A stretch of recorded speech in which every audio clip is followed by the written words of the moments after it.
Le téléphone a sonné alors que je préparais un café dans mon appartement du Marais. Il était tôt, à peine 7h30 du matin, et le bruit a tranché le silence comme un couteau. J'ai laissé la bouilloire sur le feu, et j'ai couru répondre en pensant que ce serait maman, la seule personne capable d'appeler à cette heure, sans imaginer que je pouvais dormir. « Allô ?» ai-je répondu, la voix encore rauque. « Marion Dubois ?» La voix à l'autre bout du fil était formelle, inconnue. « Oui, c'est moi. Je vous appelle du cabinet Martin & Associés. C'est au sujet du testament d'Étienne Dubois. Le nom de mon père a résonné dans la cuisine vide. Je ne l'avais pas vu depuis 3 ans, depuis cet après-midi où nous nous étions disputés près de l'obélisque de la Concorde et où j'avais juré de ne plus jamais mettre les pieds dans sa maison du 7e arrondissement. « Qu'est-ce qui lui arrive ?» ai-je demandé, bien que j'ai déjà une intuition. « Je suis au regret de vous informer que M. Dubois est décédé il y a 2 jours. En tant qu'exécuteur testamentaire, je dois vous demander de vous présenter à nos bureaux dans les plus brefs délais. » Je me suis assise sur le tabouret de la cuisine, tandis que la bouilloire commençait à siffler. Mes jambes tremblaient. Je ne ressentais pas de tristesse, mais un étrange mélange de culpabilité et de soulagement. Papa et moi n'avions jamais rien résolu. Notre dernière rencontre avait été une véritable bataille rangée où il m'avait accusé d'abandonner l'affaire familiale pour un caprice d'artiste. « Vous êtes toujours là ?» a insisté l'avocat. « Oui, excusez-moi. Quand devrais-je me présenter ? » « Si possible, aujourd'hui même. Il y a des affaires urgentes à régler. » Après avoir raccroché, j'ai éteint le feu et regardé par la fenêtre. Paris s'éveillait sous un ciel gris. J'avais 2 heures avant le rendez-vous. Assez pour me doucher, m'habiller et prendre le métro jusqu'au quartier de l'Opéra. Assez aussi pour que les souvenirs reviennent en avalanche. Mon père, Étienne Dubois, avait été un antiquaire respecté dans le carré rive gauche.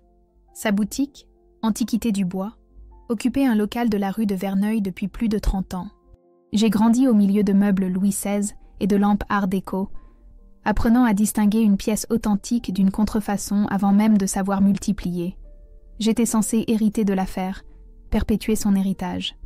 Mais j'ai choisi d'étudier la restauration d'œuvres d'art à l'école du Louvre, puis de monter mon propre atelier. « Tu es comme ta mère », m'avait-il dit la dernière fois que nous nous étions vus. Rêveuse et ingrate.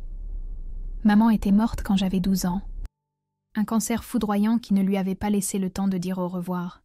Depuis, papa et moi étions restés seuls, unis par la douleur et séparés par tout le reste. Il n'a plus jamais mentionné maman après l'enterrement, comme si prononcer son nom pouvait invoquer une autre tragédie. À 10 heures précises, je suis entrée dans l'immeuble du boulevard Haussmann. Le cabinet Martin & Associés occupait tout le 5e étage. Une secrétaire m'a fait patienter dans une salle avec des fauteuils en cuir et des magazines économiques. 15 minutes plus tard, un homme grisonnant d'une 60aine d'années m'a reçu. « Mademoiselle Dubois, je suis maître Charles Martin. Je suis navré de vous rencontrer dans de telles circonstances. » Son bureau était sobre. Un bureau en chêne, des diplômes encadrés et une fenêtre donnant sur la rue. Je me suis assise en face de lui, serrant mon sac à main contre ma poitrine comme un bouclier. « Votre père a modifié son testament il y a 6 mois, a-t-il expliqué en sortant un dossier. Il vous a nommée héritière universelle de tous ses biens, y compris le commerce d'antiquités. » Moi ? La surprise m'a coupé le souffle. Je pensais qu'il laisserait tout à mon oncle Richard. Ils ont toujours été proches. L'avocat a ajusté ses lunettes et a poursuivi. « Votre oncle est décédé en janvier. Une crise cardiaque, si j'ai bien compris. » Une autre nouvelle qui me frappait. L'oncle Richard, le frère cadet de papa, était la seule personne capable de le faire rire. Je l'aimais bien, même si nous nous voyions peu. « Il y a autre chose, mademoiselle Dubois. » L'avocat a sorti une enveloppe scellée. « Votre père a laissé ceci pour vous, avec instruction de vous le remettre personnellement. » L'enveloppe était lourde. À l'intérieur, il y avait une clé ancienne et une note écrite de la calligraphie inimitable de papa. « Marion, il y a des choses que je ne t'ai jamais dites. Dans la cave de la boutique, derrière l'armoire vénitienne, tu trouveras ce que ta mère voulait que tu aies. Pardonne-moi de ne pas avoir eu le courage. Eudé, quand puis-je accéder à la boutique ? Ai-je demandé, la voix tremblante. Dès maintenant, si vous le souhaitez. Le local est fermé depuis son décès, mais en tant qu'héritière, vous en avez pleinement le droit. Je suis sortie de l'immeuble, la tête en ébullition. Le temps s'était rafraîchi et les nuages menaçaient de pleuvoir. J'ai pris un taxi jusqu'au 7e arrondissement, donnant l'adresse que je connaissais par cœur, 119 rue de Verneuil. Pendant le trajet, la clé me brûlait dans la poche. Qu'est-ce que papa avait caché pendant toutes ces années? Quel secret était si important pour qu'il le mentionne dans ses dernières volontés? Le taxi m'a déposé devant le local. L'enseigne « Antiquité du bois » était toujours la même, avec ses lettres dorées sur fond vert foncé. À travers la vitre poussiéreuse, je distinguais les silhouettes familières des meubles recouverts de draps. J'ai pris une profonde inspiration avant d'introduire la clé dans la serrure. Le son métallique m'a transporté dans mon enfance, quand papa ouvrait la boutique chaque matin et que je le suivais, curieuse et ensommeillée. La clochette au-dessus de la porte a annoncé mon entrée. L'odeur de bois ancien, de cire d'abeille et de temps suspendu m'a frappée comme une étreinte inattendue. J'ai fermé derrière moi et allumé les lumières. Tout était exactement comme dans mes souvenirs. Le comptoir en acajou, les vitrines avec les porcelaines, l'horloge comptoise qui marquait éternellement 3h15. La cave. Je devais aller à la cave. La porte était à côté du comptoir, dissimulée dans le mur. J'ai descendu les marches en pierre avec précaution, en me tenant à la rampe en fer. L'interrupteur était au bas de l'escalier. Je l'ai actionné et une ampoule nue a éclairé l'espace souterrain où papa entreposait ses pièces les plus précieuses. Et là, il y avait l'armoire vénitienne, une pièce imposante du XVIIIe siècle avec des incrustations de nacre. D'après papa, elle avait appartenu à un marchand de la République de Venise qui l'avait amenée en France au début du XXe siècle. Il n'avait jamais voulu la vendre, malgré des offres généreuses. J'ai déplacé l'armoire avec effort, centimètre par centimètre, jusqu'à ce qu'elle révèle ce qu'elle cachait, une petite porte dans le mur, presque invisible dans la pénombre. Mon cœur battait la chamade tandis que j'introduisais la clé dans la serrure cachée.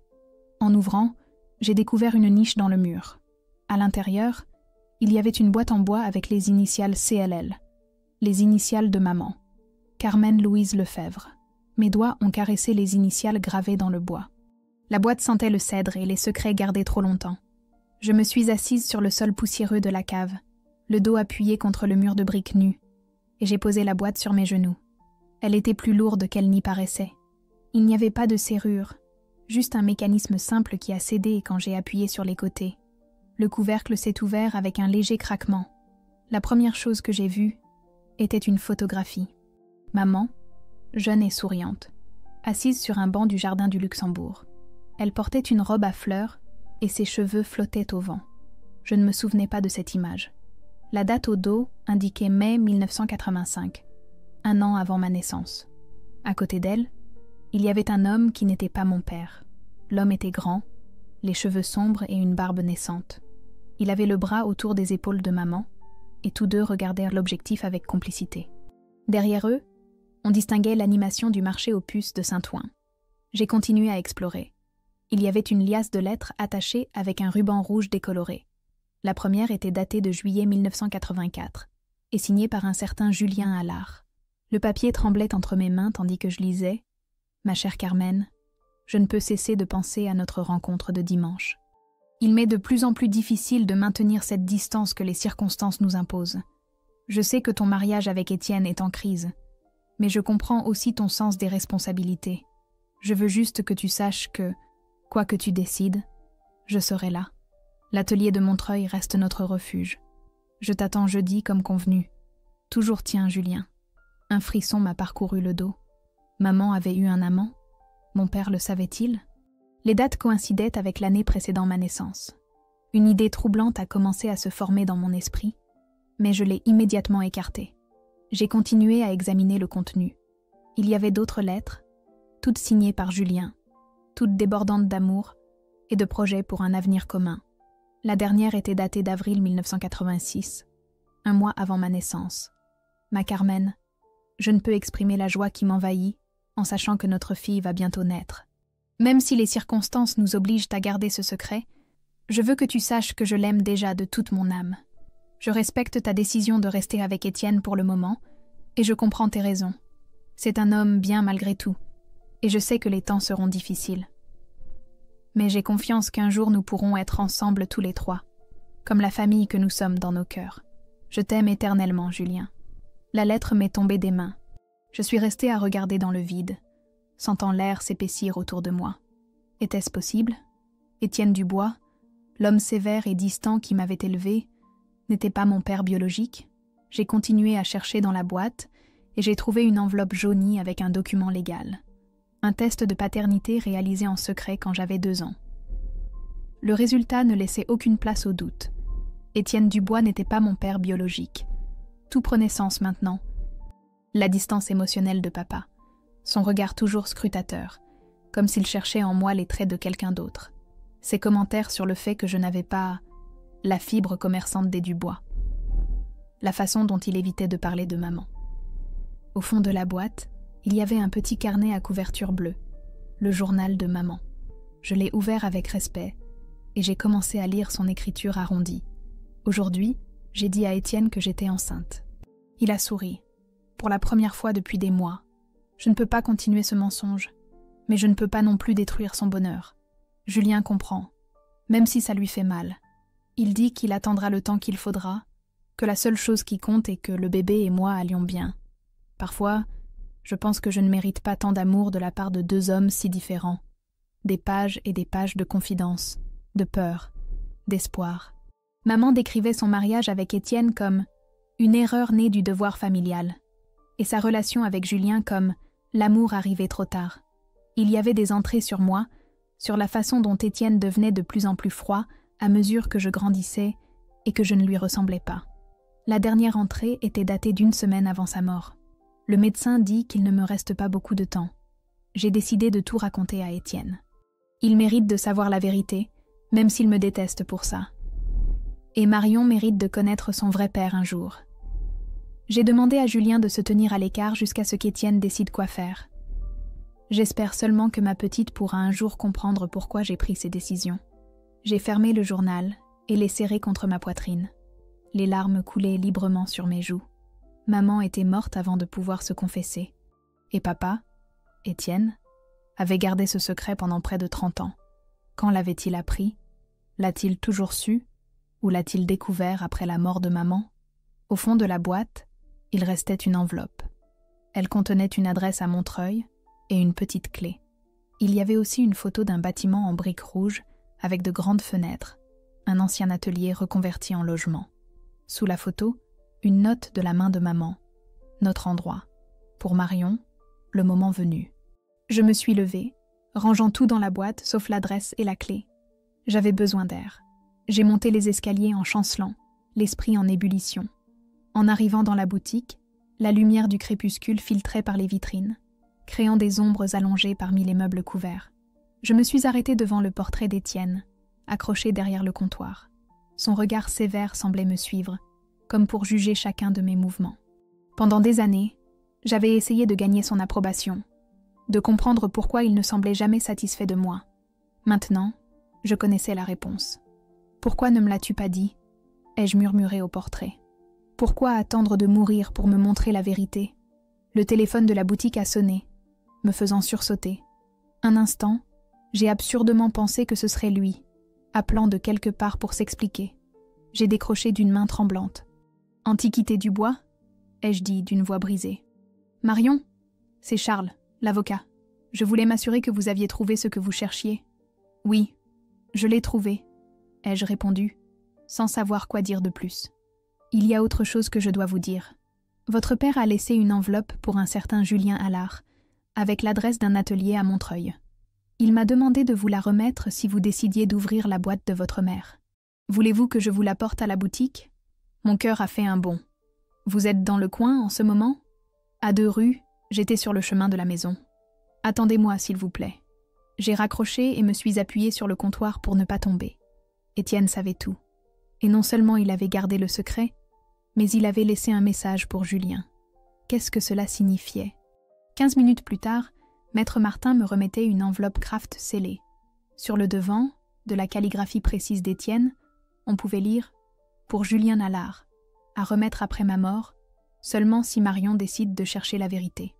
Voulez-vous que je vous explique les prochaines étapes juridiques concernant la succession ?» a demandé l'avocat. « Demain, » ai-je répondu. « Aujourd'hui, j'ai besoin de digérer tout ça. » Quand il est parti, je suis restée seule dans la boutique silencieuse. L'enveloppe pesait dans mes mains comme une sentence. Elle ne m'était pas adressée, mais je sentais que j'avais le droit de savoir ce qu'elle disait avant de chercher un inconnu qui s'avérait être mon père biologique. J'ai rompu le sceau et sorti une lettre manuscrite. Allard, quand tu liras ceci, je serai mort, et Marion connaîtra la vérité que je lui ai cachée toutes ces années.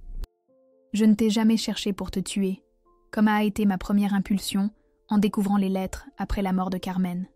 Pas par lâcheté, mais parce que tu étais le père de Marion, et qu'elle avait déjà perdu sa mère. Je n'ai pas été le père qu'elle méritait. Chaque jour, je voyais tes traits sur son visage, pas les miens, et cela a nourri un ressentiment dont j'ai honte. Je l'ai élevé comme j'ai pu, plus par devoir que par amour. C'est mon plus grand échec. L'adresse de l'atelier est toujours la même. Je ne l'ai jamais vendue, bien qu'il m'appartînt légalement. J'ai pensé le faire 1000 fois, détruire cet endroit où ma confiance a été trahie, mais quelque chose m'en a toujours empêché. Peut-être savais-je que ce jour viendrait. Je ne te demande pas pardon, et ne te l'offre pas. Je te demande seulement de prendre soin d'elle, comme je n'ai pas su le faire. Elle a ta créativité, ta façon de voir le monde. Je n'ai jamais compris cette partie d'elle. Étienne Dubois. Je me suis laissé tomber sur la chaise derrière le comptoir, la lettre froissée entre mes doigts. Un rire amer a jailli de ma gorge, se mêlant aux pleurs. Tant d'années d'incompréhension, de me sentir inadéquate. Et tout se réduisait à cela. Un homme élevant la fille d'un autre, incapable de séparer sa douleur de son devoir. J'ai pris mon téléphone et cherché Julien Allard sur Internet. Plusieurs résultats sont apparus. L'un d'eux se démarquait. Julien Allard, restaurateur de renom et expert en art du XVIIIe siècle, inaugure une exposition au Petit Palais. Il y avait une photo récente. Un homme d'une 60aine d'années, les cheveux grisonnants mais abondants, une barbe bien taillée et des yeux, mes yeux, regardant droit vers l'objectif. À côté de lui, plusieurs peintures restaurées de l'époque rococo. Restaurateur, comme moi. Le lien que je n'avais jamais trouvé avec Étienne était là, chez cet inconnu qui partageait mon sang et ma passion. L'adresse à Montreuil. Il fallait que j'y aille. Maintenant. Le bus avançait lentement sur l'avenue.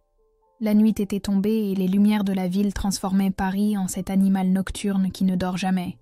Je serrais la clé dans ma poche, tout en consultant l'adresse pour la énième fois. Une ancienne usine reconvertie en loft d'artistes dans les années 90. Avais-je découvert lors de ma recherche rapide.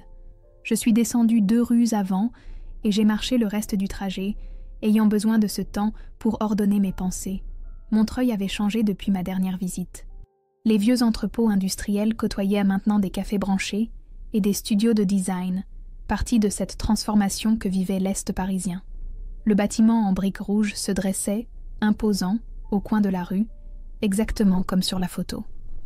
Un panneau discret à l'entrée annonçait « Les ateliers du parc, espace d'art ». La porte principale était entr'ouverte. Je suis entrée dans une cour intérieure, où quelques plantes en pot luttaient pour survivre à l'automne parisien. Un escalier en fer menait aux étages supérieurs. D'après l'adresse, je cherchais l'atelier 3B. J'ai monté lentement, écoutant l'écho de mes pas sur la structure métallique.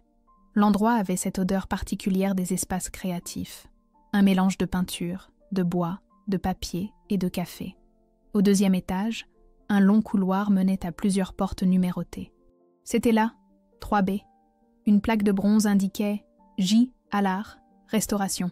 Je suis restée paralysée devant la porte. Qu'allais-je dire ? « Bonjour, je crois que vous êtes mon père biologique. L'homme qui m'a élevée vient de mourir, et j'ai découvert toute la vérité dans une boîte cachée. » Cela semblait absurde, même dans ma tête. Avant que je puisse me décider, la porte s'est ouverte. Un homme sortait, portant un tube pour transporter des toiles. Il s'est arrêté net en me voyant. C'était lui. Plus âgé que sur les photos récentes d'Internet, avec plus de cheveux blancs et quelques rides nouvelles, mais c'était indubitablement lui. Ses yeux, mes yeux, se sont écarquillés de surprise. « Marion ?» Sa voix était incrédule. Le tube est tombé au sol avec un bruit sourd. Nous sommes restés à nous regarder en silence. 2 étrangers liés par le sang et les secrets. « Comment ?» a-t-il commencé. Mais il s'est interrompu, incapable de formuler la question complète. « Étienne est mort », ai-je dit simplement. Il a laissé une boîte avec des lettres, des photos, la vérité. Julien Allard a passé la main dans ses cheveux grisonnants, un geste que je faisais moi-même quand j'étais nerveuse. Le voir a été un choc, une confirmation physique de ce que je savais déjà. « Entre, s'il te plaît », a-t-il finalement dit en ramassant le tube. Ça fait 30 ans que j'attends cette conversation. L'atelier était vaste, avec de hauts plafonds et des baies vitrées qui reflétaient maintenant la nuit. Ça sentait la térébenthine et le vernis. Sur les murs étaient accrochées des toiles à différents stades de restauration. Une grande table occupait le centre de l'espace, couverte d'outils que j'ai immédiatement reconnus. Pinceau, spatule, pigments. « Tu lui ressembles tellement », a-t-il murmuré en fermant la porte. Quand je t'ai vue à cette exposition à l'école du Louvre il y a 2 ans, j'ai failli m'évanouir. C'était Carmen avec 30 ans de moins. « Tu m'as vue ?» ai-je demandé, surprise. « Pourquoi n'as-tu rien dit ?» Il s'est approché d'une petite cuisine dans un coin de l'atelier et a mis de l'eau à chauffer. « Thé ou café ?» a-t-il proposé. « Café », ai-je répondu automatiquement. Tout en préparant le café avec des gestes précis, il a commencé à parler. « Ce n'était pas à moi d'apparaître et de détruire l'image que tu avais de ta famille. Carmen m'avait fait promettre de respecter la décision d'Étienne, quelle qu'elle soit. Quand elle est morte, j'ai attendu qu'il me contacte, qu'il te dise la vérité. Les années ont passé et rien ne s'est produit. J'ai essayé de suivre ta vie de loin. J'ai su que tu étudiais la restauration et j'ai ressenti de la fierté, je suppose. Il m'a tendu une tasse et nous nous sommes assis face à face dans 2 fauteuils usés, près de la fenêtre. La ville scintillait à nos pieds. « Comment vous êtes-vous rencontrés, maman et toi ?» ai-je demandé après la première gorgée. Julien a souri avec nostalgie. « Au marché aux puces de Saint-Ouen. Je venais de rentrer d'Italie, où j'avais étudié la restauration. Elle cherchait quelqu'un pour restaurer un paravent japonais pour la boutique d'Étienne. Ça a été instantané. Mais elle était mariée ?» Il a hoché la tête, acceptant le reproche implicite. « Nous ne l'avions pas prévu, je te jure. Nous nous sommes vus pour parler du travail, et nous avons fini par parler de tout. Carmen était malheureuse dans son mariage. Étienne était un bon pourvoyeur de fonds, mais un homme froid, obsédé par son commerce. Elle se sentait invisible. Il s'est levé et s'est dirigé vers une étagère. Il est revenu avec une boîte en bois similaire à celle que j'avais trouvée dans la boutique. « J'ai gardé mes propres souvenirs », a-t-il dit en l'ouvrant. « Regarde, c'est le premier travail que nous avons fait ensemble. » Il m'a montré des photos de l'avant et de l'après d'un magnifique paravent avec des scènes de grues et de cerisiers en fleurs. J'ai reconnu la pièce. Elle était restée dans la boutique pendant toute mon enfance. Quand elle a découvert qu'elle était enceinte, ça faisait presque 1 an que nous nous voyions en secret, a-t-il continué. Étienne et elle essayèrent d'avoir un enfant depuis un certain temps, sans succès. Carmen a décidé que le mieux pour tout le monde était de maintenir la fiction que tu étais la fille d'Étienne. Et tu as accepté comme ça, sans plus ? Il a secoué la tête. Nous en avons discuté pendant des semaines. Je voulais qu'elle quitte Étienne, que nous formions une famille. Mais Carmen était très soucieuse des apparences, de ce que signifierait un scandale pour le nom des Dubois, de la façon dont cela t'affecterait de grandir avec ce stigmate. Finalement, j'ai cédé parce que je l'aimais, et que je pensais qu'avec le temps, nous trouverions une solution. Il est resté silencieux, regardant par la fenêtre. « Mais elle est morte ?» ai-je conclu. « Oui, ça a été si rapide. Quand j'ai appris son diagnostic, j'ai voulu être près d'elle, mais elle a insisté pour que je reste à l'écart. Sa dernière lettre disait qu'elle raconterait tout à Étienne avant de mourir. Je suppose qu'elle n'en a jamais eu l'occasion. Je lui ai tendu la lettre qu'Étienne avait laissée pour lui. Il l'a lue en silence, le visage de plus en plus pâle. « Alors il a toujours su, » a-t-il murmuré quand il a eu fini. « Et il t'a élevée en sachant que tu n'étais pas sa fille. »« Il ne m'a pas élevée, » ai-je corrigé avec amertume. « Il m'a tolérée. Maintenant je comprends pourquoi je n'étais jamais assez bien pour lui, pourquoi il regardait ma passion pour l'art avec tant de mépris. Marion, non, c'est bon. C'est libérateur, d'une certaine manière. J'ai passé des années à essayer de lui plaire, de comprendre pourquoi il y avait tant de distance entre nous. Au moins, maintenant, ça a un sens. » Julien a posé la lettre sur la table et m'a regardé fixement. « Je veux que tu saches qu'il ne s'est pas passé un jour sans que je pense à toi. Je t'ai suivi de loin. J'étais à ta remise de diplôme, assis au dernier rang. J'ai vu ta première exposition de restauration au Grand Palais. J'ai même... Il a hésité un instant. J'ai même engagé une de tes camarades pour qu'elle apporte un cadre à ton atelier, juste pour savoir comment tu allais. Le cadre vénitien, me suis-je souvenu soudainement. Marie-Eugénie l'a apporté il y a 2 ans. Elle a dit qu'un collègue avait besoin d'un avis sur la technique de dorure. Il a hoché la tête, avec un petit sourire. Tu as fait un travail exceptionnel. Nous sommes restés en silence, buvant notre café et assimilant la situation. Il y avait tant de questions, tant d'années perdues. Et maintenant, ai-je finalement demandé. Ça dépend de toi, a-t-il répondu. Je ne m'attends pas à ce que tu m'appelles papa, ni à ce que nous rattrapions 3 décennies en une nuit. Je veux juste avoir l'occasion de te connaître si tu es d'accord. J'ai regardé autour de l'atelier.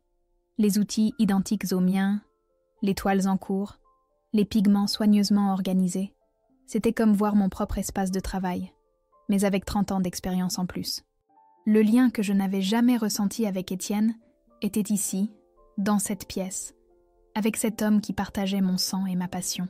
« Il y a autre chose que tu devrais savoir », a dit Julien, interrompant mes pensées. « Ce bâtiment, cet atelier, c'est à toi. » « Quoi ? Carmen l'a acheté à mon nom avec de l'argent qu'elle avait hérité de sa famille.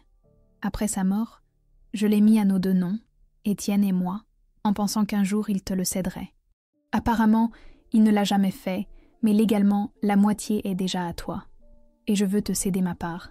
Je ne peux pas accepter, ai-je répondu automatiquement. Ce n'est pas un cadeau, Marion. C'est ton héritage. Ta mère voulait que tu aies un endroit à toi où développer ton art. Elle le dit dans la lettre qu'elle a laissée. Il s'est approché d'un tiroir et en a sorti une enveloppe jaunie. Il me l'a tendue avec des mains tremblantes. La dernière lettre qu'elle m'a écrite. Elle mentionne l'atelier et ses souhaits pour toi. Je pense que tu devrais la lire. J'ai pris l'enveloppe, sentant son poids dans mes mains. Un dernier lien avec ma mère, une femme dont je me souvenais à peine, mais dont les décisions avaient défini toute ma vie. J'ai besoin de temps, ai-je dit, en gardant la lettre sans l'ouvrir. Bien sûr, a-t-il répondu, compréhensif. Ça fait beaucoup de révélations pour une seule journée. Je me suis levée, sentant l'épuisement émotionnel des dernières heures. Je dois rentrer chez moi, digérer tout ça. Julien a hoché la tête et s'est levé aussi. Il m'a accompagnée jusqu'à la porte en silence. Avant que je sorte, il s'est arrêté. Je peux te donner mon numéro, si tu veux parler, ou demander quelque chose, ou... Il a laissé la phrase en suspens. Nous avons échangé nos numéros. Le moment des adieux était gênant. Nous n'étions pas assez proches pour une étreinte, mais une poignée de main semblait ridiculement formelle. « Merci de m'avoir reçu », ai-je finalement dit. « Merci à toi d'être venu », a-t-il répondu avec un sourire timide. Je suis sortie du bâtiment à pas lents. La nuit s'était rafraîchie et les rues étaient calmes. En arrivant à l'arrêt de bus, j'ai sorti la lettre de maman. Je ne pouvais pas attendre d'être à la maison. Mon cher Julien, si tu lis ceci, c'est que je ne suis plus là et que notre fille connaît enfin la vérité, comme je regrette de ne pas avoir eu le courage d'affronter les conséquences de notre amour de mon vivant. J'ai choisi ce que je croyais être le mieux pour Marion, mais je me demande maintenant si ce n'était pas de l'égoïsme déguisé en sacrifice. L'atelier sera pour elle. Je souhaite qu'elle y développe son talent, loin de l'influence d'Étienne, qui n'a jamais compris la valeur de l'art au-delà du commerce. Prends soin d'elle en mon absence, mais respecte son espace. Elle a mon entêtement et ta sensibilité. Il lui faudra du temps. Je t'ai aimé jusqu'à mon dernier souffle, et à travers notre fille, cet amour perdurera au-delà de moi. Toujours tienne, Carmen. J'ai plié la lettre soigneusement, tandis que le bus approchait. En montant, j'ai regardé une dernière fois le bâtiment en briques rouges. À l'une des fenêtres supérieures, la lumière était toujours allumée. Julien, mon père, était probablement aussi bouleversé que moi. Demain, je devrais retourner à la boutique d'Étienne, faire face à son absence et décider quoi faire de son héritage. Mais ce soir, en rentrant chez moi, j'ai senti que pour la première fois depuis longtemps, je suivais mon propre chemin, pas celui que d'autres avaient tracé pour moi. La ville défilait rapidement par la fenêtre du bus. Paris, toujours changeante et toujours la même, comme la vie elle-même. Ma vie, qui à partir d'aujourd'hui, avait un avant et un après. Et dans ma poche, 2 clés qui ouvrirent les portes de mondes différents, celle de la boutique d'antiquité d'un père qui m'avait élevé sans m'aimer, et celle de l'atelier d'un père qui m'avait aimé sans pouvoir m'élever. Un rayon de soleil filtrait par la fenêtre de mon appartement quand j'ai ouvert les yeux. J'avais à peine dormi quelques heures, avec des rêves fragmentés où Étienne, maman et Julien apparaissaient et disparaissaient comme dans un théâtre d'ombre. Je me suis levée, sentant le poids des décisions à prendre. Sur la table de la cuisine, les clés de la boutique et de l'atelier me rappelèrent que je ne pouvais plus reporter l'inévitable. Après une douche rapide et un café noir, je suis partie en direction du 7e arrondissement. Le quartier s'éveillait lentement. Les commerçants installaient leurs étals sur les trottoirs et les cafés levaient leurs rideaux de fer. En tournant dans la rue de Verneuil, j'ai vu la boutique de loin, Antiquité du bois, un nom que je ne sentais plus comme le mien. J'allais introduire la clé dans la serrure quand j'ai remarqué que le rideau métallique était à moitié levé. Quelqu'un était entré. Le cœur battant, j'ai poussé la porte entr'ouverte et j'ai jeté un coup d'œil à l'intérieur. « Il y a quelqu'un » ai-je demandé, essayant de donner à ma voix un ton ferme. Des pas se sont approchés du fond de la boutique. Un homme âgé est apparu dans l'ombre, un plumeau à la main. « Mademoiselle Marion, pardon si je vous ai fait peur. Monsieur Étienne m'avait donné une clé il y a des années pour que je nettoie tôt le matin. Je l'ai alors reconnu. Robert, le vieil assistant qui venait 2 fois par semaine pour entretenir la boutique. Un homme silencieux qui travaillait toujours aux heures creuses, presque comme un fantôme. Étienne le mentionnait rarement. « Robert, je ne savais pas que vous veniez encore. Tous les mardis et vendredis, comme depuis 15 ans, a-t-il répondu avec un sourire triste. J'ai appris pour monsieur Étienne dans le journal. Quelle tristesse. J'ai allumé toutes les lumières de la boutique et contemplé l'espace avec un regard neuf. Chaque meuble, chaque objet avait maintenant une signification différente. Ce n'étaient pas seulement des antiquités. C'étaient les pièces d'une histoire complexe qu'Étienne avait jalousement gardée. « L'avocat vous a dit ce qu'il adviendra de la boutique ?» a demandé Robert tout en continuant à épousseter une vitrine de miniatures. « Je suis l'héritière universelle. Tout est à moi maintenant. » Robert a hoché la tête, comme si la nouvelle ne le surprenait pas. « Monsieur Étienne a toujours dit que ce serait ainsi, même si vous ne vous entendiez pas bien ces derniers temps. » Je me suis assise sur le tabouret derrière le comptoir, le même où Étienne passait des heures à cataloguer des pièces et à négocier avec les clients. « Qu'est-ce qu'il vous racontait d'autre sur moi ?» ai-je demandé, soudainement intéressée par le point de vue de cet homme qui avait partagé tant d'heures avec mon père, avec Étienne. Robert a posé le plumeau et s'est approché. C'était un homme menu, d'environ 70 ans, aux cheveux entièrement blancs et aux mains noueuses d'artisan. Il n'était pas très bavard, comme vous le savez, mais quand vous avez décidé d'étudier la restauration, je l'ai vu vraiment affecté. Un soir, après la fermeture, il a bu un peu trop de calvados et m'a dit « Elle ressemble tellement à sa mère, Robert. Elle a ce même esprit que je n'ai pas su retenir. » Ces mots m'ont frappé. C'était la première fois que j'entendais Étienne exprimer quelque chose qui ressemblait de près ou de loin à un sentiment. « Vous avez connu ma mère ?» ai-je demandé. « Oui, bien sûr. J'ai travaillé ici pendant ces dernières années. Une femme belle et aimable. Elle s'arrêtait toujours pour me demander des nouvelles de ma famille. Elle m'apportait des croissants quand elle passait par la pâtisserie. Monsieur Étienne était différent quand elle était en vie. Moins rigide. Je me suis pris le visage dans les mains. C'était étrange d'entendre parler d'une facette d'Étienne que je n'avais jamais connue. « Il y a autre chose que vous devriez savoir », a poursuivi Robert, en regardant vers la porte comme s'il craignait d'être entendu. Monsieur Étienne était malade depuis longtemps. Un cancer comme Madame Carmen. Il l'a su il y a plus d'1 an, mais il a refusé de le dire à qui que ce soit. Il m'a fait promettre de garder le secret. La révélation m'a coupé le souffle. Étienne malade, souffrant en silence, préparant son testament et décidant finalement de révéler la vérité qu'il avait cachée pendant des décennies. Pourquoi ne me l'a-t-il pas dit ? Ai-je murmuré, plus pour moi-même que pour Robert. C'était un homme fier, a-t-il répondu simplement. Mais il a changé ces derniers mois. Je l'ai souvent trouvé en train de regarder ses vieux albums photos. Une fois, il m'a montré une photo où vous deviez avoir environ 5 ans, assise à ce petit bureau qu'il vous avait acheté. Il m'a dit « Je n'ai pas su être ce dont elle avait besoin, Robert. » Un nœud s'est formé dans ma gorge. L'image d'Étienne contemplant le passé avec regret ne correspondait pas à l'homme froid que je me rappelais. « Il y a autre chose, » a dit Robert, en se dirigeant vers le fond de la boutique. « Il m'a demandé de vous remettre ceci quand vous viendriez prendre la relève.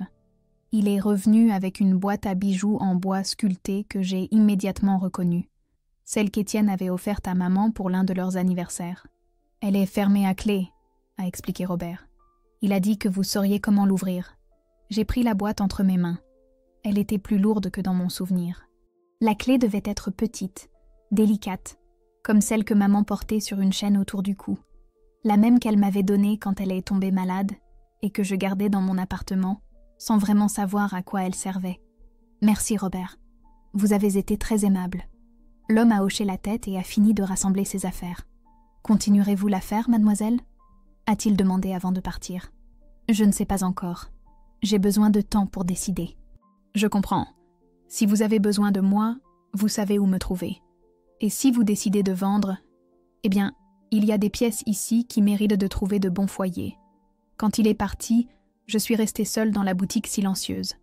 Je me suis assise dans le petit bureau à l'arrière où Étienne tenait ses comptes. Tout était méticuleusement ordonné. Livres de comptes, factures, catalogues. Dans le tiroir supérieur, j'ai trouvé un agenda avec les coordonnées de ses clients réguliers, dont beaucoup de collectionneurs qui achetaient par son intermédiaire depuis des décennies. Dans un autre tiroir, j'ai trouvé de vieilles photos. Étienne jeune, les cheveux noirs et sans les rides profondes qui ont marqué ces dernières années, maman souriante, dans une robe d'été. Moi, enfant, toujours un peu à l'écart, comme si déjà à l'époque, je sentais que je n'appartenais pas tout à fait à ce monde. Le téléphone a interrompu mes pensées. C'était Maître Martin, l'avocat. « Bonjour Marion. Avez-vous eu le temps de consulter les documents que je vous ai donnés hier ?» À vrai dire, non. Ça a été compliqué de tout assimiler. Je comprends. Quand vous serez prête, nous devrons parler de l'avenir de la boutique. Il y a des offres d'achat qu'Étienne a reçues ces derniers mois. Rien de concret, mais des personnes intéressées. Et il y a aussi la question des impôts et des dettes impayées. « Des dettes ?» ai-je demandé, surprise. Je pensais que l'affaire marchait bien. Il y eut un silence gêné à l'autre bout du fil. Le traitement médical d'Étienne était coûteux et n'était pas entièrement couvert par sa mutuelle. Il a dû contracter des prêts. Ce n'est pas une somme impossible à gérer, mais vous devriez le savoir avant de prendre des décisions. Quand j'ai raccroché, je suis restée à regarder dans le vide. La situation était plus compliquée que je ne l'imaginais. Étienne ne m'avait pas seulement laissé son commerce, mais aussi ses dettes. Et il l'avait fait en sachant que j'avais droit à un autre héritage, l'atelier de Montreuil. J'ai passé le reste de la matinée à éplucher des papiers, essayant de comprendre la situation financière réelle de la boutique. À ma grande surprise, j'ai découvert que, malgré les dettes médicales, l'affaire restait rentable. Étienne avait des clients fidèles et des pièces de valeur dans son inventaire. Avec une bonne gestion, les dettes pourraient être remboursées en moins d'1 an. À midi, mon portable a vibré. C'était un message de Julien. « Comment vas-tu aujourd'hui ? Sans pression ? Je voulais juste savoir si tu as besoin de quelque chose. » Je ne savais pas quoi répondre. La situation était trop étrange. Un père que je venais de rencontrer s'inquiétant pour moi pendant que je gérais l'héritage d'un autre qui ne s'était jamais exprimé ainsi de son vivant. Je suis à la boutique, en train de regarder des papiers. Tout est plus compliqué que je ne le pensais. J'ai envoyé le message et, presque immédiatement, la réponse est arrivée. Puis-je aider en quoi que ce soit ? Je connais bien le marché des antiquités. Je suis restée à regarder l'écran, considérant l'offre. Que penserait Étienne s'il savait que j'envisageais que Julien Allard, l'homme avec qui sa femme l'avait trompé, m'aide avec son commerce ? Mais Étienne n'était plus là, et j'avais besoin des conseils de quelqu'un qui comprenait ce monde. Peut-être. J'ai besoin de temps pour mettre mes idées en ordre. Ce n'était pas un oui, mais ce n'était pas non plus un non. C'était tout ce que je pouvais offrir pour le moment. Dans l'après-midi, la clochette de la porte a sonné.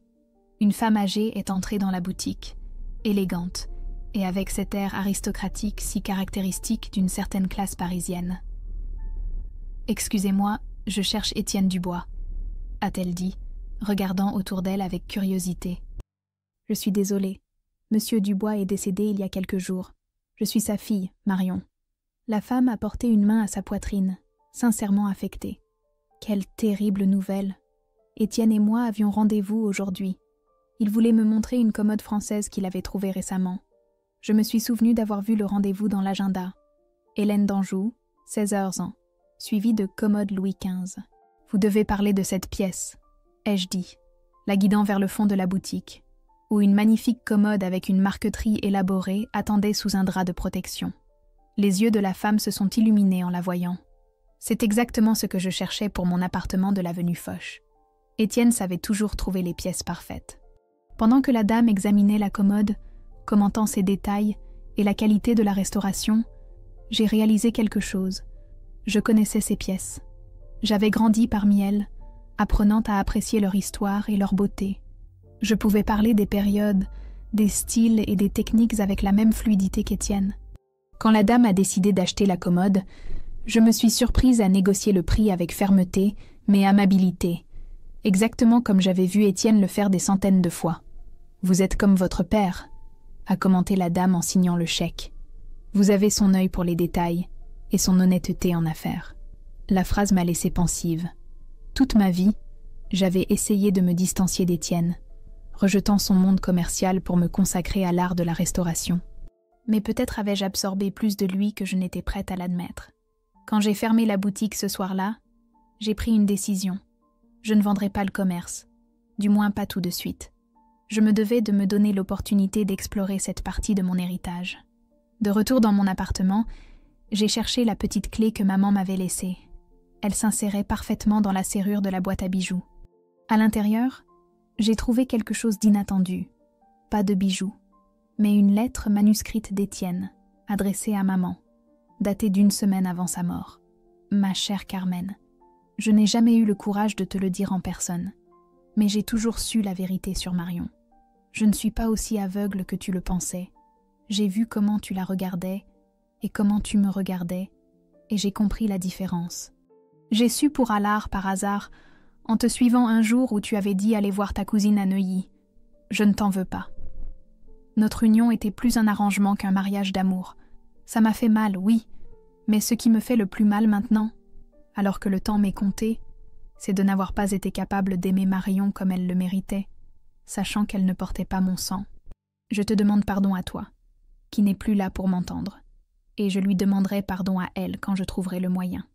En attendant, je continuerai à garder ce secret, comme un dernier acte d'orgueil ou de lâcheté, je ne sais plus. Toujours tien, Étienne. J'ai laissé tomber la lettre sur mes genoux, des larmes silencieuses coulant sur mes joues. Étienne l'avait toujours su. Chaque geste froid, chaque regard distant, n'était pas dû à une déception envers moi, mais à son propre conflit intérieur. Je ne savais pas si cela rendait les choses meilleures ou pires. Mon téléphone a de nouveau vibré. C'était un autre message de Julien. « On se parle demain ? Je peux passer à la boutique ? Ou on se voit à l'atelier, comme tu préfères ?» Cette fois, ma réponse a été immédiate. « Demain, à la boutique à 10h. Il y a des choses que je dois te dire. » J'avais pris une décision. Si je voulais comprendre qui j'étais vraiment, je devais accepter toutes les parties de mon histoire, y compris les plus douloureuses. Et pour cela, j'avais besoin de l'aide de Julien, autant que de l'héritage d'Étienne. Le café fumait dans 2 tasses sur le comptoir en acajou quand Julien est entré dans la boutique.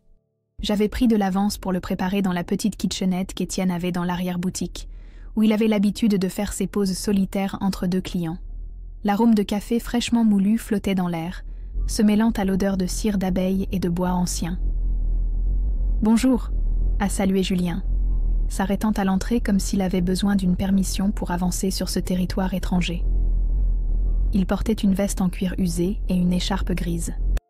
Dans ses mains, une grande enveloppe qu'il a posée sur le comptoir. « J'ai apporté quelques photos que j'ai pensé que tu aimerais voir », a-t-il expliqué. « De ta mère et moi, et aussi des premiers travaux que nous avons faits ensemble. » Je lui ai indiqué une des tasses et me suis assise sur le tabouret haut derrière le comptoir. Il a pris place en face de moi, du côté où se tiendraient normalement les clients. La scène avait quelque chose de formel, comme un entretien d'embauche. J'ai trouvé une lettre d'Étienne, ai-je dit sans préambule. Il l'a écrite pour maman peu de temps avant sa mort. Apparemment, il a toujours su que je n'étais pas sa fille biologique.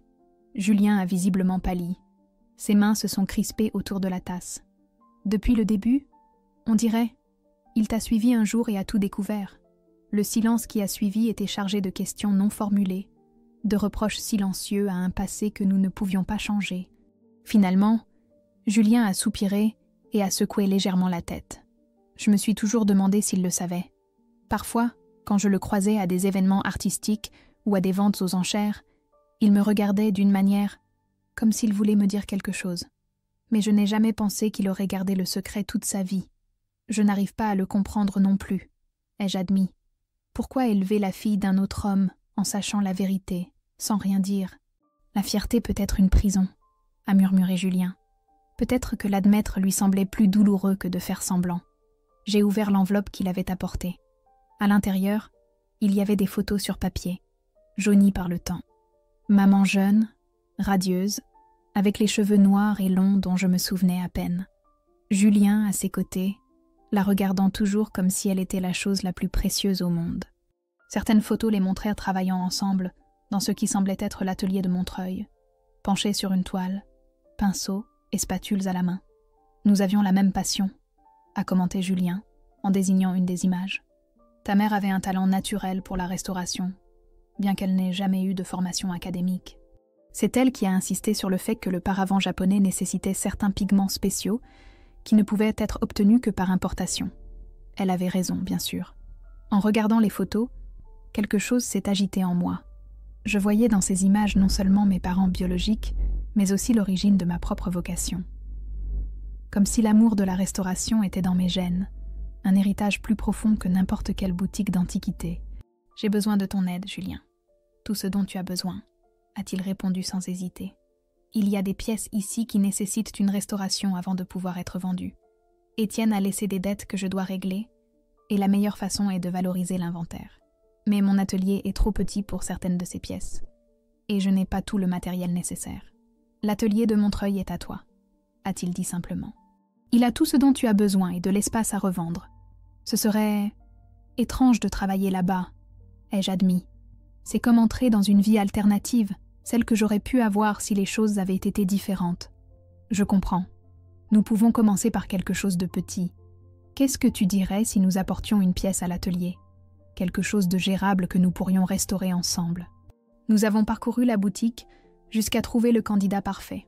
Un secrétaire français de la fin du XVIIIe siècle, avec des incrustations d'ivoire endommagées et le vernis craquelé par le temps. C'était une pièce magnifique mais exigeante, juste le genre de travail dans lequel je me spécialisais. C'est parfait, a dit Julien, en examinant les détails. Les techniques pour restaurer ces incrustations n'ont presque pas changé en 200 ans. Nous pouvons travailler comme le faisaient les ébénistes d'origine. Cet après-midi même, nous avons transporté le secrétaire à l'atelier de Montreuil. En entrant de nouveau dans cet espace vaste et lumineux, j'ai ressenti un mélange d'appréhension et de curiosité. C'était étrange de penser que ce lieu avait été le théâtre de l'histoire d'amour qui avait donné naissance à mon existence. Julien a dégagé une zone de travail et a placé le meuble sous la lumière naturelle, qui entrait par les baies vitrées. Avec des mouvements précis, il a commencé à préparer le matériel. Spatules, pigments, vernis, papier de verre de différents grains. Par où on commence? Ai-je demandé, en enfilant la blouse de travail que j'avais apportée de mon atelier. D'abord, il faut évaluer les dégâts, a-t-il répondu. Chaque pièce raconte sa propre histoire à travers ses blessures. J'ai été surprise de l'entendre utiliser presque exactement les mêmes mots que ceux que j'avais l'habitude de dire à mes clients. C'était une autre de ces coïncidences qui rendèrent notre parenté de plus en plus évidente. Nous avons travaillé en silence pendant un moment, chacun concentré sur une section différente du meuble. La familiarité des mouvements, l'odeur des matériaux, la concentration absolue sur les détails. Tout cela créait un espace partagé où les mots étaient superflus. « Tu tiens la spatule de la même manière que Carmen », a commenté Julien après un long silence. « Avec les doigts en angle, comme si c'était une extension de ta main. » Je l'ai regardée, surprise. Je n'y avais jamais pensé, mais c'était vrai. J'avais des gestes que je ne me souvenais pas avoir appris de qui que ce soit, de petites habitudes qui semblaient provenir d'une mémoire plus ancienne que mes propres souvenirs. Les heures ont passé à toute vitesse. Au fur et à mesure que nous travaillions, Julien me racontait des anecdotes de sa carrière de restaurateur, des projets compliqués et des découvertes inattendues sous des couches de peinture. J'ai partagé mes propres expériences, les défis de m'établir en tant que professionnelle indépendante, les satisfactions de redonner vie à des pièces oubliées. Quand la lumière a commencé à baisser, nous nous sommes arrêtés pour contempler nos progrès. Le secrétaire commençait à révéler sa véritable beauté sous nos mains expertes. « On forme une bonne équipe », a dit Julien, avec un sourire prudent. « Oui, on dirait bien, ai-je admis, surprise de voir à quel point je m'étais sentie à l'aise de travailler à ses côtés. Les jours suivants, nous avons établi une routine. Le matin, je m'occupais de la boutique d'Étienne. Je recevais des clients, j'organisais l'inventaire et je vérifiais les comptes. L'après-midi, j'allais à l'atelier de Montreuil pour travailler à la restauration du secrétaire et d'autres pièces que nous avons progressivement déplacées. Peu à peu, j'ai appris à mieux connaître Julien. J'ai découvert que c'était un homme méticuleux et patient, passionné par son travail, mais aussi par la musique classique qui jouait constamment dans l'atelier. Il avait un sens de l'humour subtil et une mémoire prodigieuse pour les détails historiques de chaque période artistique. J'ai aussi découvert de petits gestes qui m'étaient familiers, parce que c'étaient les miens. La façon de froncer les sourcils face à un problème technique, l'habitude de se mordre légèrement la lèvre en se concentrant, la manière de pencher la tête pour évaluer une pièce sous un autre angle. Un après-midi, alors que nous travaillions sur la marqueterie du secrétaire, j'ai osé lui demander pourquoi il ne s'était jamais marié après maman. « Il y a eu quelques femmes dans ma vie », a-t-il répondu, sans quitter des yeux la pièce qu'il polissait. « Mais je n'ai jamais ressenti avec personne ce que j'ai ressenti avec Carmen. Et puis, il y avait toujours la pensée que j'avais une fille quelque part dans la ville. Fonder une autre famille me semblait, je ne sais pas, comme une trahison. N'as-tu jamais pensé à me dire la vérité quand j'ai grandi ? » Il a posé la pièce et m'a regardé droit dans les yeux, tous les jours. Surtout quand j'ai su que tu te consacrais à la restauration. Mais respecter les souhaits de Carmen et d'Étienne me semblait être la bonne chose à faire, même si ça me faisait mal. Et puis, a-t-il ajouté avec un sourire triste, de quel droit serais-je apparu pour bouleverser ta vie ? Notre conversation a été interrompue par le bruit de la porte de l'atelier qui s'ouvrait. Une femme d'âge moyen est entrée sans frapper, comme si elle en avait l'habitude. « Julien, excuse-moi d'entrer sans prévenir, mais je dois te consulter au sujet du retable de... » Elle s'est arrêtée net en me voyant. « Oh, pardon. Je ne savais pas que tu avais de la compagnie. Laura, je te présente Marion Dubois, » a dit Julien, d'une voix qui se voulait décontractée, mais qui trahissait une certaine tension. « Marion, voici Laura Martel, restauratrice et collègue depuis de nombreuses années. » La femme m'a serré la main fermement, me jaugeant d'un œil exercé à déceler les détails. « Dubois, la fille d'Étienne Dubois, l'antiquaire du 7e ? C'est exact, » ai-je répondu, en remarquant comment son regard allait de mon visage à celui de Julien, à plusieurs reprises. « Je ne savais pas que tu travaillais avec Julien, » a-t-elle commenté avec une certaine méfiance. « J'avais cru comprendre que ton père et toi, eh bien, que vous ne partagiez pas les mêmes vues sur la restauration. » « Les circonstances changent, » est intervenu Julien, clairement mal à l'aise. Marion restaure quelques pièces de la boutique de son père. Je lui ai proposé l'atelier car il a un meilleur éclairage et un meilleur équipement que le sien. Laura a hoché lentement la tête, mais son expression indiquait qu'elle sentait qu'il y avait plus dans cette explication. Étienne est décédé récemment, ai-je ajouté, sentant le besoin de clarifier. Je réorganise son commerce et Julien m'aide avec les pièces qui nécessitent une intervention. Je vois, a murmuré Laura. Je suis vraiment désolée. J'ai connu votre père à plusieurs ventes aux enchères. C'était un homme intéressant. Quelque chose dans son ton suggérait qu'elle en savait plus qu'elle ne le disait. Je me suis demandé si Laura faisait partie du cercle de personnes qui connaissaient l'inimitié entre Étienne et Julien. Laura et moi avons restauré ensemble le retable de l'église Saint-Paul-Saint-Louis l'année dernière, a expliqué Julien, essayant de ramener la conversation sur un terrain sûr. C'est une excellente spécialiste de la polychromie religieuse. La femme a souri au compliment, mais ses yeux restaient fixés sur moi avec une curiosité à peine dissimulée. « Pourrions-nous parler un instant en privé, Julien ?» a-t-elle finalement demandé. « C'est à propos du devis pour le musée des arts décoratifs. »« Bien sûr, » a-t-il répondu. « Marion, tu m'excuses quelques minutes ?»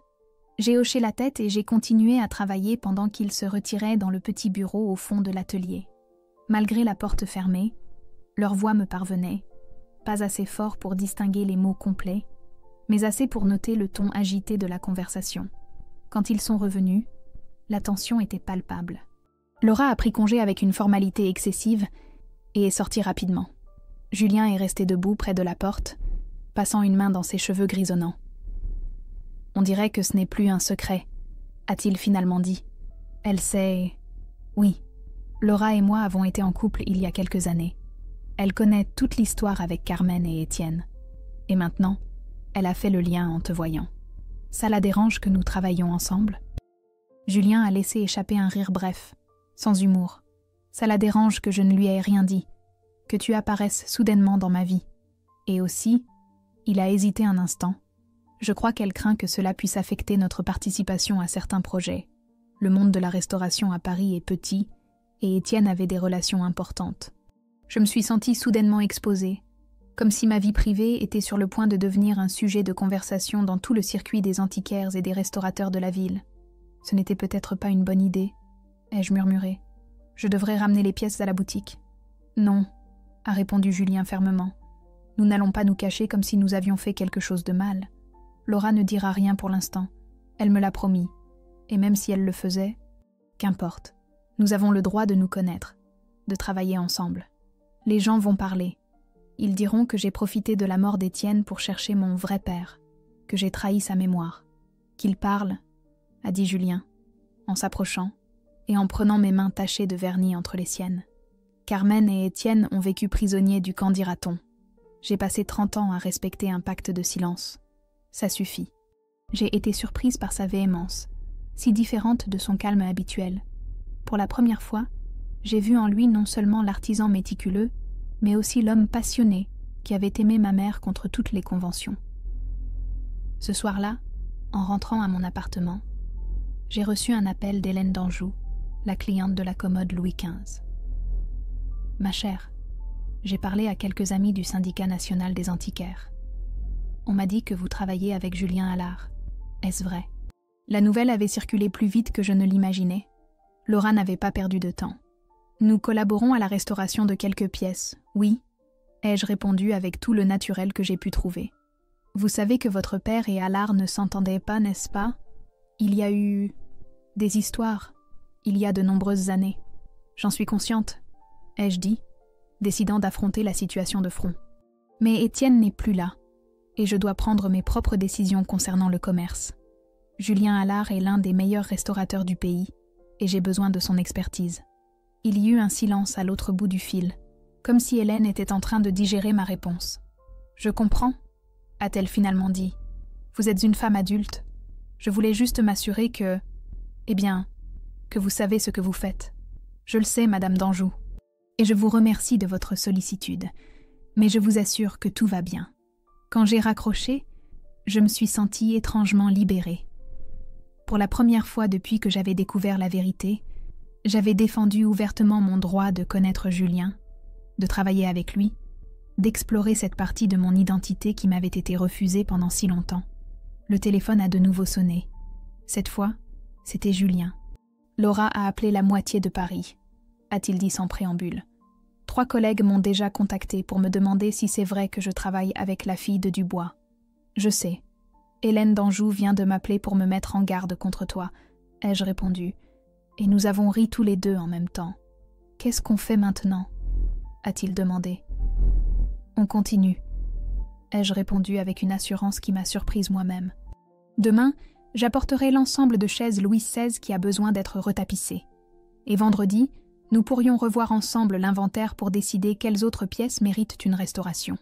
Ça me semble un bon plan, a-t-il dit, et je pouvais entendre le sourire dans sa voix. Bonne nuit, Marion. Bonne nuit, Julien, ai-je répondu, pas encore prête à l'appeler papa, mais sentant que quelque chose d'important avait changé entre nous. Cette nuit-là, j'ai rêvé de la boutique d'antiquités et de l'atelier de Montreuil. Dans le rêve, les 2 espaces fusionnaient en un seul, où Étienne et Julien travaillaient côte à côte, restaurant le secrétaire français, pendant que maman et moi les observions depuis un coin lumineux. Ce n'était pas un rêve triste, mais une sorte de réconciliation impossible, comme si mon subconscient essayait d'intégrer toutes les pièces éparses de mon histoire. La pluie battait contre les vitres de l'atelier pendant que nous finissions d'appliquer la dernière couche de cire sur le secrétaire français.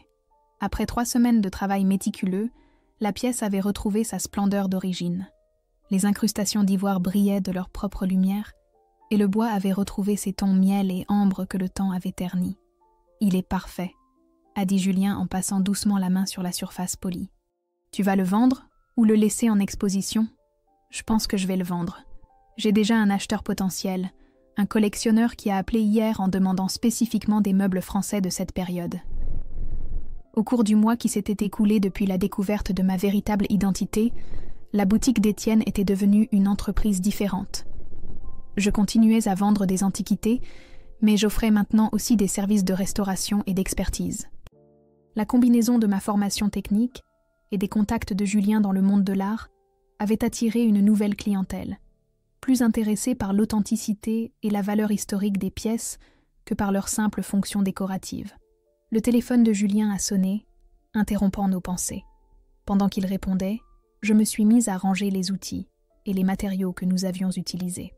L'organisation méticuleuse était quelque chose que nous partagions, une autre de ces coïncidences génétiques qui continuait de me surprendre. C'était le musée des arts décoratifs, a annoncé Julien en raccrochant. Ils veulent que j'évalue une collection de miniatures flamandes qu'ils viennent de recevoir en donation. Certaines sont détériorées et nécessitent une restauration urgente. Ça a l'air intéressant, ai-je commenté. Ça l'est. Et ils m'ont demandé si je pouvais emmener mon assistante, a-t-il ajouté avec un sourire prudent. Il semble que quelqu'un leur ait dit beaucoup de bien de ton travail sur les émaux et les miniatures. Je suis restée immobile, les mains suspendues au-dessus de la boîte de pigments que je rangeais. Tu leur as dit qui je suis ? Je leur ai dit que tu étais Marion Dubois, une excellente restauratrice spécialisée dans les matériaux délicats. Rien de plus. Ce que tu veux raconter sur notre relation, c'est ta décision. Au cours de ces semaines, nous avions établi un équilibre fragile mais fonctionnel. Nous travaillions ensemble, partagions nos connaissances et découvrions progressivement ces petits détails qui font une relation familiale. Des goûts communs, des manies similaires, des façons de penser qui résonnaient l'une avec l'autre. Mais il y avait encore une certaine retenue, comme si nous craignions tous les deux de faire un faux pas. « Merci », ai-je finalement dit. « J'adorerais travailler sur ce projet. » Quand nous avons fini de nettoyer l'atelier, il faisait déjà nuit. La pluie persistante avait vidé les rues de Montreuil, donnant au quartier un air fantomatique. « Prenons un verre avant de partir », a suggéré Julien, en désignant la petite cuisine de l'atelier. « J'ai du vin, ou je peux préparer un thé. »« Un verre de vin, ce serait bien », ai-je répondu, me surprenant moi-même de la facilité avec laquelle j'acceptais de prolonger notre journée. Julien a servi 2 verres de Bordeaux, et nous nous sommes assis devant la fenêtre, observant la pluie qui tombait en diagonale, éclairée par les lampadaires de la rue. « As-tu pensé à ce que tu feras de la boutique à long terme ?» a-t-il demandé après un silence confortable. C'était la question que j'avais évitée pendant des semaines. Chaque jour, il m'était plus difficile de diviser mon temps entre le local du 7e et l'atelier de Montreuil. Et même si j'avais réussi à réduire considérablement les dettes laissées par Étienne, maintenir le commerce exigeait un dévouement qui m'éloignait de ma véritable passion, la restauration. Je ne sais pas, ai-je admis. J'ai des sentiments partagés. D'un côté, la boutique est l'héritage d'Étienne, la seule chose tangible qu'il m'ait laissée. De l'autre, ce n'a jamais été vraiment mon monde. Julien a hoché la tête, compréhensif. As-tu envisagé de la transformer ? Elle n'a pas besoin de rester exactement ce qu'elle était du vivant d'Étienne. J'y ai pensé, ai-je avoué. Peut-être pourrais-je la transformer en un espace plus spécialisé, axé sur les pièces nécessitant une restauration. Un lieu qui combine le commercial et l'artistique. Ça te ressemble plus. Nous sommes restés de nouveau en silence. Les mots « ça te ressemble plus » résonnaient dans mon esprit. Qui étais-je vraiment ? La fille d'Étienne Dubois, héritière d'un commerce traditionnel d'antiquité, ou la fille de Julien Nallard, avec sa sensibilité artistique et son dévouement à préserver la beauté historique ? Demain, j'ai une réunion avec Maître Martin, ai-je finalement dit. Il veut que nous finalisions certaines questions en suspens de l'héritage d'Étienne. Il y a aussi un problème avec le local. Il semble que tout l'immeuble soit en vente. L'immeuble ? Ça pourrait compliquer les choses ? Ou les simplifier ? Ai-je répondu. C'est peut-être le signe dont j'ai besoin pour prendre une décision. Le vin avait créé une atmosphère de confiance, et je me suis retrouvée à raconter à Julien quelque chose que je n'avais partagé avec personne d'autre. Il y a des nuits où je rêve d'Étienne. Il ne dit rien. Il me regarde simplement avec cette expression indéchiffrable qu'il avait lorsqu'il évaluait une pièce douteuse, comme s'il essayait de déterminer mon authenticité, ma valeur. Julien a posé son verre et s'est penché vers moi. « Marion, Étienne a commis beaucoup d'erreurs, mais je suis sûre qu'il t'aimait, à sa manière. Il t'a donné son nom, son commerce. C'est plus que ce que beaucoup d'hommes feraient dans sa situation. Je sais. Et c'est pourquoi j'ai tant de mal à décider quoi faire de son héritage. J'ai l'impression de lui devoir quelque chose, même s'il ne m'a jamais donné ce dont j'avais le plus besoin. Tu ne lui dois rien, a dit Julien fermement. Ni à lui, ni à moi, ni même à Carmen. Ta vie est à toi, Marion. Les décisions que tu prends doivent être pour toi, pas pour régler des dettes avec des fantômes. Ces paroles m'ont frappée avec une vérité que j'avais évitée. Toute ma vie, mes choix avaient été conditionnés par ma relation avec Étienne, que ce soit en cherchant son approbation ou en me rebellant contre ses attentes. Même ma carrière de restauratrice avait été, en partie, une façon de me distancier de son monde commercial. « Tu as raison », ai-je murmuré. « Il est temps que je décide par moi-même. » Le lendemain, le ciel était dégagé, comme si l'orage de la nuit précédente avait purifié l'air de Paris. Je suis arrivée tôt au bureau de Maître Martin, l'esprit plus clair qu'il ne l'avait été depuis des semaines. « Bonjour Marion », m'a salué l'avocat en m'indiquant une chaise en face de son bureau. « J'ai des nouvelles concernant l'immeuble. Le propriétaire a fait une offre. Il est prêt à vous vendre uniquement le local de la boutique, en le séparant du reste du bâtiment. Est-ce légalement possible? Oui, bien que cela nécessite quelques démarches supplémentaires. Le local a une entrée indépendante, et les plans originaux le prévoient comme une unité fonctionnelle distincte. Le prix est raisonnable, compte tenu de l'emplacement. J'ai observé les documents que Charles avait disposés sur la table. Plan, estimation, une proposition de vente formelle. Tout était prêt pour que je prenne la décision d'acheter le local et d'assurer ainsi la continuité du commerce d'Étienne. Et si je voulais vendre? Ai-je demandé soudainement. Le commerce, pas le local. Les antiquités, les contacts, le nom commercial. Charles m'a regardé, surpris. Eh bien, c'est tout à fait possible. En fait, j'ai cru comprendre que Ricardo Mendizabal a exprimé son intérêt à plusieurs reprises. Il a été un concurrent de votre père pendant des années, mais il a toujours respecté la qualité de son inventaire. Mendizabal, celui de la galerie de la rue du Faubourg Saint-Honoré, lui-même. Il m'a contacté il y a quelques jours pour présenter ses condoléances et, au passage, s'enquérir discrètement de l'avenir de la boutique. Une idée a commencé à se former dans mon esprit. Pourrions-nous organiser une réunion avec lui? Aujourd'hui même, si possible. Charles a hoché la tête, visiblement intrigué par mon changement d'attitude soudain. 3 heures plus tard, je me trouvais assise en face de Ricardo Mendizabal, dans un café de l'avenue Montaigne. C'était un homme d'environ 70 ans, élégant, et avec cet air aristocratique qui semblait être une condition sine qua non pour évoluer dans certains cercles parisiens. Bien qu'il ait été un concurrent d'Étienne, il parlait de lui avec un respect sincère. « Votre père avait un œil exceptionnel pour les antiquités françaises », a-t-il commenté en remuant son café. Je n'ai jamais compris pourquoi il ne s'est pas spécialisé uniquement dans cette période. Il aurait dominé le marché. Étienne croyait en la diversification, ai-je répondu, me souvenant de ses longues explications sur la stratégie commerciale. Il disait que les goûts changent, mais que la qualité trouve toujours preneur. Mendizabal a souri, comme s'il appréciait la sagesse de cette philosophie. Charles m'a dit que vous envisagez de vendre le commerce. C'est exact. J'ai évalué mes options, et je pense que la boutique mérite de continuer entre les mains de quelqu'un qui comprend et respecte ce qu'Étienne a construit. Mon chemin est dans une autre direction. La restauration, a acquiescé Mendizabal. J'ai vu votre travail. Ce secrétaire français que vous avez restauré le mois dernier est extraordinaire. Vous avez du talent. J'ai été surprise qu'il soit au courant de mes projets récents, mais Paris avait toujours été une ville de réseau invisible où l'information circulait par des canaux insoupçonnés. J'ai une proposition, ai-je dit, allant droit au but. Je suis prête à vous vendre l'inventaire, les contacts, et même le nom commercial, Antiquité du Bois, si vous le souhaitez. Mais à une condition. Je vous écoute. Je veux conserver le local, pas comme une boutique d'antiquité, mais comme un atelier de restauration. Un espace où les collectionneurs peuvent apporter leurs pièces pour être évaluées et restaurées. Vous pourriez réimplanter l'inventaire dans votre galerie ou ouvrir une succursale sous un autre nom. Mendizabal m'a étudié avec un intérêt renouvelé. C'est une proposition peu conventionnelle mais intéressante. Avez-vous pensé à l'aspect économique? J'ai une expertise complète de l'inventaire et une projection des revenus des 3 dernières années.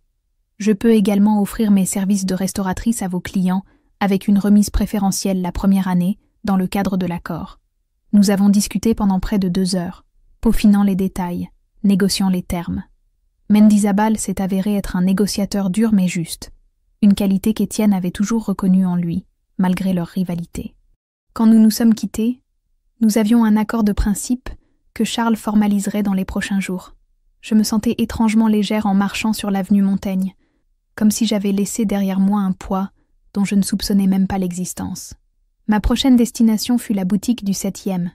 Je suis entrée une dernière fois en tant que propriétaire de Antiquités du Bois, parcourant chaque recoin avec un mélange de nostalgie et de soulagement.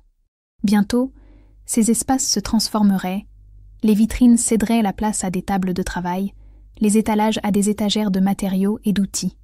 Je me suis arrêtée devant le portrait d'Étienne, accroché derrière le comptoir. Son regard sévère semblait me suivre, comme il l'avait fait toute ma vie. « J'espère que tu comprends », ai-je murmuré, bien que je sache qu'il était absurde de parler à un tableau. « Je n'abandonne pas ton héritage. Je le transforme simplement en quelque chose qui soit aussi le mien. » J'ai décroché le portrait et l'ai soigneusement rangé dans une boîte. Je ne le détruirai pas, mais il ne présiderait pas non plus mon nouvel espace. Étienne ferait partie de mon histoire, mais il ne dominerait plus mon présent. Cet après-midi-là, j'ai appelé Julien. J'ai vendu le commerce d'antiquités à Ricardo Mendizábal. Ai-je annoncé sans préambule quand il a répondu. « Tout » a-t-il demandé, surpris. L'inventaire, les contacts, le nom commercial. Mais j'ai gardé le local. Je vais le transformer en atelier de restauration. Il y eut un silence à l'autre bout du fil. « Tu es sûr ? C'est une décision importante. » « Absolument sûr. Pour la première fois, j'ai l'impression de choisir ma propre voie, de ne pas réagir à celle d'Étienne ou à la tienne. Je suis content pour toi, Marion. » Sa voix semblait sincère. « Je pense que c'est une décision courageuse. »« Non, il y a autre chose, » ai-je ajouté. « Je voudrais que tu m'aides à concevoir l'atelier. Personne ne sait mieux que toi comment organiser un espace de travail efficace. » « Bien sûr, ce sera un plaisir. » Nous sommes restés un moment en silence, mais ce n'était pas un silence gênant. C'était plutôt une pause nécessaire, avant de passer à l'étape suivante. « Julien ?» ai-je finalement dit. « Oui, merci de m'avoir laissé l'espace de prendre cette décision par moi-même, de ne m'avoir poussé dans aucune direction. C'est le moins que je pouvais faire après tant d'années d'absence, » a-t-il répondu d'une voix légèrement brisée. « Je veux juste que tu sois heureuse, Marion, que tu trouves ta place, quelle qu'elle soit. Je crois que je suis en train de la trouver, et j'aimerais que tu en fasses partie, si tu le veux. J'adorerais. » 2 mois plus tard, Restauration du Bois ouvrait ses portes dans le même local où Étienne avait vendu des antiquités pendant 3 décennies. L'espace était méconnaissable, lumineux, ouvert, avec de grandes tables de travail et des vitrines qui exposaient maintenant des pièces en cours de restauration, comme un musée vivant du métier. Julien et moi avions développé une relation qui, bien qu'encore en définition, ne portait plus le malaise initial. Nous partagions des projets, des connaissances, parfois même des dîners en famille dans mon appartement ou chez lui. Je ne l'appelais pas « papa », peut-être que je ne le ferais jamais, mais le lien était là, authentique et en croissance constante. Le matin de l'inauguration, alors que je rangeais les outils dans mon nouvel espace, j'ai trouvé une petite boîte enveloppée dans du papier simple sur ma table de travail. Il n'y avait pas de carte, mais j'ai immédiatement reconnu la calligraphie de Julien sur la note qui l'accompagnait. « Ceci appartenait à ta mère.